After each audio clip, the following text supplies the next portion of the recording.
Hey what's up guys, Aadarsh from techie maker. आज की इस वीडियो में हम अनबॉक्स करेंगे और रिव्यू करेंगे HY320 स्क्रीन प्रोजेक्टर का, जो कि एक यहाँ पे पोर्टेबल प्रोजेक्टर है और ये एंड्रॉइड 11 के साथ में आता है। एंड यहाँ पे आपको 30 इंचेस से लेके 150 इंचेस का डिस्प्ले जो है वो देखने को मिल जाता है। उसी के साथ में एप्पल एयर प्ले और एंड्रॉइड पे मीरा कास्ट को सपोर्ट करता है। फटाफट से करते हैं इसको अनबॉक्स और करेंगे इसका पूरा रिव्यू और करेंगे इसका टेस्ट। उसके लिए वीडियो में जुड़े रहिए। तो गाइस अगर हम बात करें यहाँ पे अनबॉक्सिंग की, तो कुछ इस टाइप का पैकेज आपको यहाँ पे देखने को मिल जाता है। बॉक्स की पैकेजिंग जो है वो जेनरिक है, लेकिन उसी के साथ यहाँ पे आपको एक टीवीसी मॉल की तरफ से आने वाला थैंक यू का कार्ड मिल जाता है, जिसपे इनके बारे में काफ़ी सारी इन्फॉर्मेशन आपको देखने को मिल जाती है। फटाफट से प्रोजेक्टर को निकालते हैं बॉक्स से बाहर। और यहाँ पे जो प्रोजेक्टर है काफ़ी अच्छी तरीके से पैक करा गया है, तो शिपिंग के टाइम पर डैमेज होने के चांसेस बहुत कम हैं। तो यहाँ पे इसको निकालते हैं बॉक्स से बाहर। सबसे पहले यहाँ पे आपको एक पावर कॉर्ड मिल जाती है, जो कि यूरोपियन स्टाइल की पावर कॉर्ड है। आप डिफरेंट स्टाइल का जो है वो ऑर्डर कर सकते हो इनकी वेबसाइट से। एक यूज़र मैनुअल मिल जाती है एंड उसी के साथ में यहाँ पे आपको देखने को मिलता है इसका रिमोट कंट्रोल। तो बात करें रिमोट कंट्रोल की, तो कुछ इस टाइप का रिमोट कंट्रोल आपको देखने को मिल जाता है, जो कि एक एंड्रॉइड टीवी पे बेस्ड रिमोट है। और यहाँ पे आपको सारे कास्टिंग के बटन्स मिल जाते हैं। माउस का फीचर भी आपको यहाँ पे देखने को मिल जाता है। तो अब हम बात करते हैं फाइनली हमारे प्रोजेक्टर की। तो कुछ इस टाइप का प्रोजेक्टर आपको देखने को मिल जाता है। पीछे की साइड में यहाँ पे आपको इसके सारे पोर्ट्स मिल जाते हैं, एयर वेंट मिल जाता है, और उसी के साथ में यहाँ पे जो है पीछे आपको एक HDMI का पोर्ट मिल जाएगा और जैक मिल जाती है 3.5 mm और USB का पोर्ट मिल जाता है। पावर बटन मिलता है नीचे, यहाँ पे आप पावर कॉर्ड को लगा सकते हैं। यहाँ पे जो मैनुअल फोकस है, तो आगे स्क्रॉल व्हील आपको इसमें मिल जाता है। एंड अगर हम बात करें इसकी बिल्ड क्वालिटी की, तो प्लास्टिक से बना हुआ है, लेकिन कहीं से भी ये चीप क्वालिटी का नहीं लगता है। काफ़ी रगेड क्वालिटी से बनाया गया है और इसकी प्लास्टिक जो है वो काफ़ी अच्छी यूज़ करी गई है, तो आप इसको लॉन्ग टर्म भी यूज़ कर सकते हैं। एंड यहाँ पे आपको 1 GB की रैम जो है वो देखने को मिल जाती है एंड 8 GB रोम जो है वो इसमें देखने को मिल जाती है। तो चलिए प्रोजेक्टर को करते हैं अब टेस्ट और सीधा चलते हैं इसकी स्क्रीन पे, और मैं आपको इसके सारे फीचर्स जो है वो दिखा देता हूँ। और यहाँ पे जो बूट एनिमेशन है इसका वो कुछ इस टाइप का है, जैसा आप देख सकते हो यहाँ पे स्मार्ट प्रोजेक्टर लिखा हुआ है। और इसको हम ऑन हो जाने देते हैं, फिर मैं आपको दिखाता हूँ आगे का प्रोसेस। एंड यहाँ पे जो है आप कुछ इस टाइप का इंटरफेस जो है वो आपको देखने को मिल जाएगा। और यहाँ पे आपको नेटफ्लिक्स मिल जाता है, यूट्यूब मिल जाता है, गूगल प्ले स्टोर मिल जाता है, एप्लीकेशंस मिल जाती हैं। तो यहाँ पे लाइट्स ऑन है, इसी वजह से आपको इसका थोड़ा जो क्वालिटी है वो अच्छी नहीं दिख रही होगी। तो मैं सारी लाइट्स ऑफ करता हूँ और फिर मैं आपको दिखाता हूँ इसकी प्रॉपर क्वालिटी। तो गाइस यहाँ पे ऑलमोस्ट मैंने सारी लाइट्स को ऑफ कर दिया, एक दो लाइट्स फिर भी ऑन है। तो यहाँ पे आप देख सकते हो ब्राइटनेस जो है वो काफ़ी अच्छी है। एंड यहाँ पे आपको नेटफ्लिक्स मिल जाता है, यूट्यूब मिल जाता है, गूगल प्ले मिल जाता है, सेटिंग का ऑप्शन मिल जाता है, फाइल्स मिल जाती हैं। यहाँ पे आप इसमें जो है अपना HDMI कनेक्ट कर सकते हो, जहाँ पे आपको सिग्नल का ऑप्शन है। और यहाँ से आप जो है चूज़ कर सकते हो कि आपको कौन सा जो है वो यूज़ करना है, HDMI या फिर डायरेक्ट इसके इंटरफेस को। एप्लीकेशंस मिल जाती हैं। यहाँ पे मैंने थोड़ी बहुत एप्लीकेशंस जो है वो इंस्टॉल कर रखी हैं, जैसे जियो सिनेमा, कोडी, VLC प्लेयर एंड क्लॉक की एप्लीकेशन भी मैंने यहाँ पे इंस्टॉल कर रखी है। इसको अगर आप ऑन करेंगे तो आप देख सकते हो कुछ इस टाइप का आता है, काफ़ी अच्छा लगता है यहाँ पे ये सेटअप पे। तो इसको बैक करते हैं एंड क्रोम मिल जाता है आपको, यहाँ पे डिज्नी प्लस हॉटस्टार मिल जाता है। और ये मैंने रीमैप पर यहाँ पे इंस्टॉल कर रखा है पहले से ही। मैं इसको काफ़ी टाइम से यूज़ कर रहा हूँ एंड काफ़ी अच्छा वर्क कर रहा है अपने प्राइस के हिसाब से।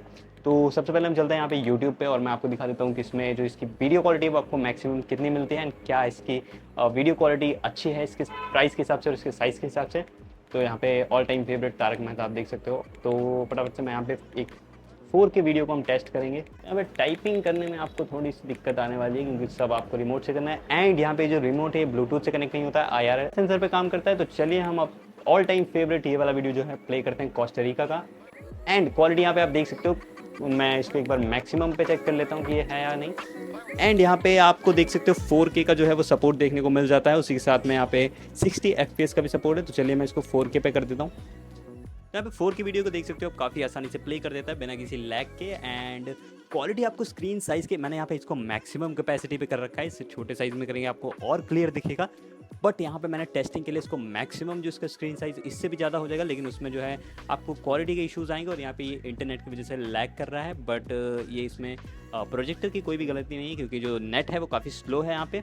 बट यहाँ पे क्वालिटी की बात करें, आप देख सकते हो काफ़ी अच्छी क्वालिटी आपको यहाँ पे इसके साइज़ के हिसाब से और इसके प्राइस के हिसाब से देखने को मिल जाती है। एंड उसी के साथ में आपको यहाँ पे पिक्सल्स भी नहीं देखते हैं। अगर आप इसके ज़्यादा क्लोज जाएंगे तब आपको यहाँ पे पिक्सल्स जो है वो देखने को मिल जाएंगे, लेकिन अगर आप इसको एक ऑप्टिमल डिस्टेंस से देखते हैं तो आपको यहाँ पे कोई भी पिक्सल्स वगैरह नहीं देखने को मिलेंगे। एंड आपको काफ़ी अच्छा एक्सपीरियंस मिलने वाला है। एंड यहाँ पे ये प्रोजेक्टर जो है ये काफ़ी पॉपुलर है अपने प्राइस के लिए, और यहाँ पे इसका जो स्क्रीन क्वालिटी है उसके लिए। एंड काफ़ी कॉम्पैक्ट और पोर्टेबल प्रोजेक्टर यहाँ पे आपको देखने को मिल जाता है। तो चलिए हम इसके और फीचर्स की बात कर लेते हैं। तो बात करें मैं यहाँ पे इसकी सेटिंग्स की, तो सेटिंग्स में आपको नेटवर्क सेटिंग मिल जाती है, ब्लूटूथ सेटिंग मिल जाती है, लैंग्वेज सेटिंग मिल जाती है। लैंग्वेज में यहाँ पे जो है आपको हिंदी भी देखने को मिल जाती है, जो कि यहाँ पे काफ़ी इंटरेस्टिंग चीज़ है। इंग्लिश इंडिया एंड यहाँ पे आपको हिंदी भी जो है वो इसमें देखने को मिल जाती है। पूरा हम यहाँ पे नीचे जाएंगे, ये देख सकते हो आप, यहाँ पे हिंदी आपको देखने को मिल जाती है, तो आप चाहें तो इसको हिंदी में यूज़ कर सकते हैं। अदर सेटिंग्स की बात करें हम यहाँ पे, तो एप्लीकेशन की, और यहाँ पे आप इसको फैक्ट्री रीसेट भी कर सकते हैं। एंड प्रोजेक्टर सेटिंग की बात करें तो यहाँ पे आपको प्रोजेक्शन मोड देखने को मिल जाता है। जैसे अगर आप इसको रियर में करेंगे तो ये फ्लिप हो जाएगा, एंड इस हिसाब से आप इसको टिल्ट और फ्लिप कर सकते हैं।